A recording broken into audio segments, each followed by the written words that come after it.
Damos início a mais um programa, Anatomia do Poder, que vai ao lar dos brasileiros de todos os estados do Brasil. E procuramos mostrar o que é o poder público, privado, da imprensa sindical, através das pessoas que detêm o poder. Hoje nós temos como entrevistada a deputada que na história do Brasil foi a mais votada da história do Brasil. Ela, quando se candidatou a deputada estadual, na Rede Vida, isso é importante que se diga, porque é o canal da família.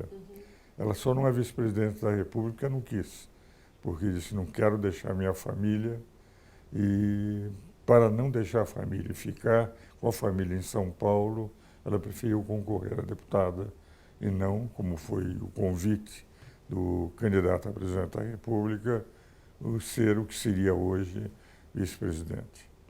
Ela teve mais votos como deputada estadual do que a candidata Marina Silva, candidata a presidente da República.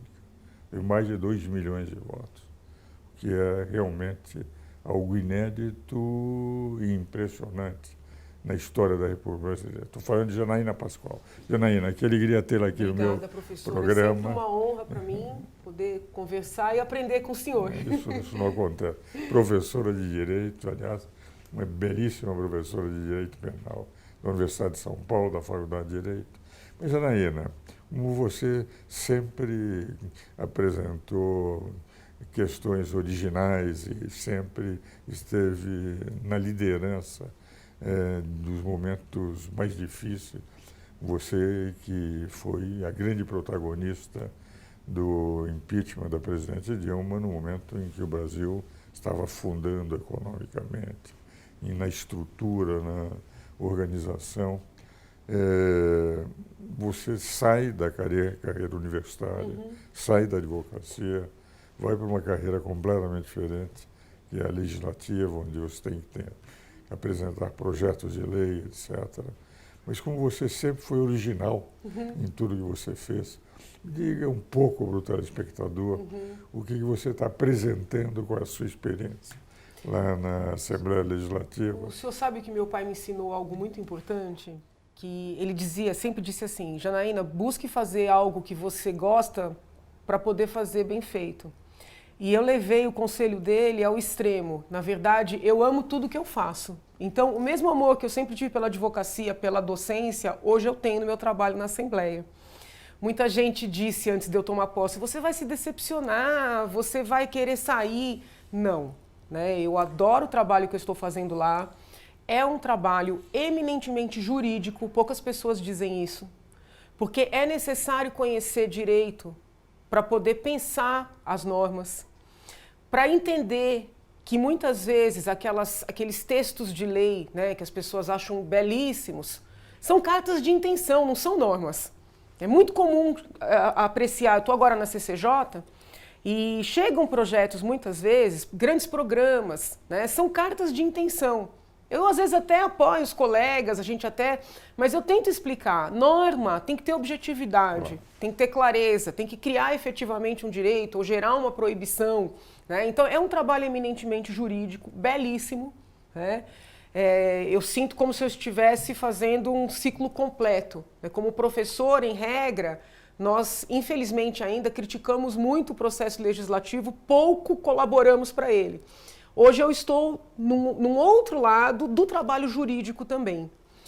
Erra quem pensa que a Assembleia tem um papel secundário, né? Eu acho que o melhor de eu ter ficado na Assembleia Legislativa de São Paulo foi trazer um pouco de visibilidade para esse trabalho, né? Tem colegas que não estão tão felizes, mas hoje a imprensa cobre a Assembleia, né? Existe uma visibilidade maior.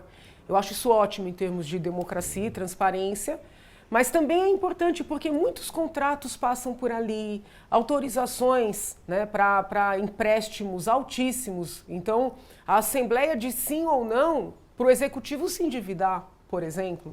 Né? As CPIs, que muitas pessoas dizem, não são relevantes, é só para o deputado aparecer. Isso às vezes ocorre porque não se aproveita o material elaborado ali. Por exemplo, agora nós estamos com a CPI da FURP, na Assembleia Legislativa. O material investigativo que foi produzido poucos inquéritos na Polícia Civil têm material como aquele ali. Agora, não se aproveita, o senhor entende? Então, eu tenho chegado a algumas conclusões, né, nesse meu trabalho. Os parlamentos precisariam serem enxutos. Nós precisaríamos de parlamentos, não sei se o senhor pensa dessa forma também, com menos membros.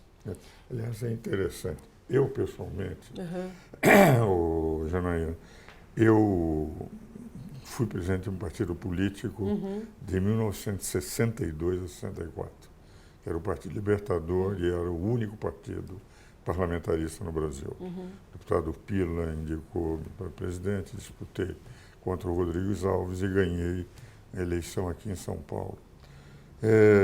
Nós, no PL, sempre entendemos que a verdadeira democracia está nos parlamentos. Que é o parlamentarismo. O parlamentarismo é a predominância do legislativo na indicação do executivo. E por quê?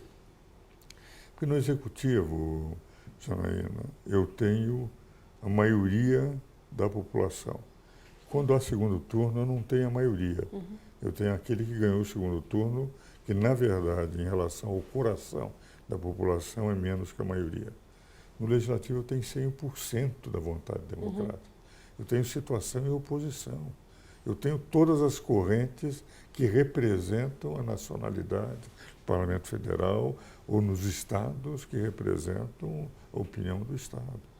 Então, a decisão do parlamentarismo, quando escolhe a responsabilidade, ter que o Executivo prestar contas e, se não for bem, pode ser substituído sem os traumas de um impeachment, leva a das 20 maiores nações do mundo, segundo Luigi Piratti, no livro Democracy, que ele escreveu analisando as 20 maiores democracias do mundo, 19 são parlamentaristas, só os Estados Unidos são presidencialistas. Então, eu acho que isso que você está dizendo, de termos que valorizar o legislativo, eu não tenho a menor dúvida. E eu penso... Agora, quero dizer ao nosso telespectador, eu tenho uma profunda admiração pela Janaína e sempre a chamei de você. Eu não consigo fazer que ela me chame de você, seu telespectador. Mas... Entende? Porque... Nem por decreto, nem por uma lei votada com ampla maioria, com 2/3, de jeito nenhum, professor. Não tem questões que são... Não se pode nem discutir. Isso é gentileza. Mas eu penso que se nós tivermos menos parlamentares, menos deputados federais, menos deputados estaduais, automaticamente nós elevaremos a qualidade desse parlamentar e aí sim poderemos ter uma democracia efetiva. Porque hoje, professor, são tantos membros que não tem como se controlar a efetiva participação de cada um. Mais de 500 deputados federais, mais de 90 deputados estaduais. O que ocorre na prática é que muitas vezes tem deputado que nunca aparece numa votação. Muitas leis, e isso me incomoda sobremaneira, são aprovadas em votação simbólica. Acordo de liderança. Eu já presenciei leis serem aprovadas no plenário com 5 deputados. Onde é que está a democracia disso? Então, se nós tivermos menos membros, haverá debates qualificados, debates reais, né? E aí sim a democracia se fará concreta. Porque da maneira em que nós tocamos a nossa democracia hoje, ela é fictícia. Ela é fictícia. Tem deputado que não lê o que está votando. Pior, tem deputado que não lê o projeto que está apresentando.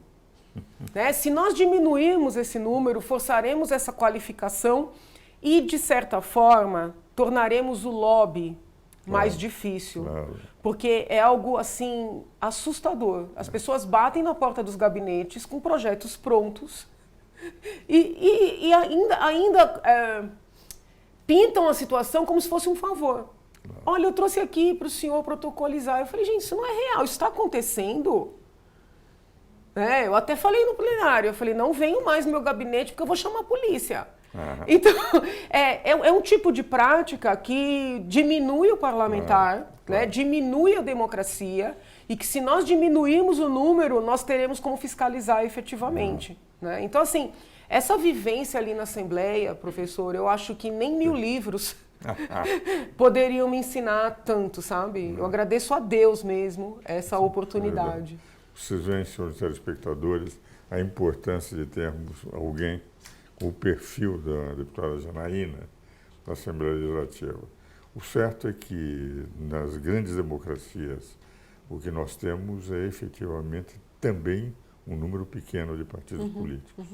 Todos os sistemas parlamentares de governo normalmente têm 3, 5, na Inglaterra 2 de rigor, são os grandes partidos, aqueles que dominam. E nos Estados Unidos, que são quase um presidencialismo parlamentar, também são 2 partidos. E sendo um número menor de partidos também facilita. Veja, por exemplo, nos Estados Unidos, nós temos 2 senadores por estado. Há estados que têm um deputado representando o estado por falta de necessidade, que nós multiplicamos partidos e deputados, o que dificulta enormemente, porque quanto maior o plenário, eu pessoalmente, quando fui conselheiro da Ordem, eram apenas 24 conselheiros, os debates eram de alto nível. Hoje, não é que os conselheiros não estão à altura, mas o grande problema é com 100 e poucos conselheiros, fica não há inviável. possibilidade, um debate daqueles que nós fazíamos naquela época, e havia pessoas que iam assistir às sessões da Ordem só para ouvir os debates que tínhamos entre a escolha, que era uma escolha efetivamente. Por exemplo, Noé de Azevedo, professor da sua área, foi o presidente da Ordem durante 20 anos. Nós vamos agora para os nossos comerciais, daí nós vamos falar sobre os seus projetos de lei professor. na Assembleia Legislativa. Perfeito.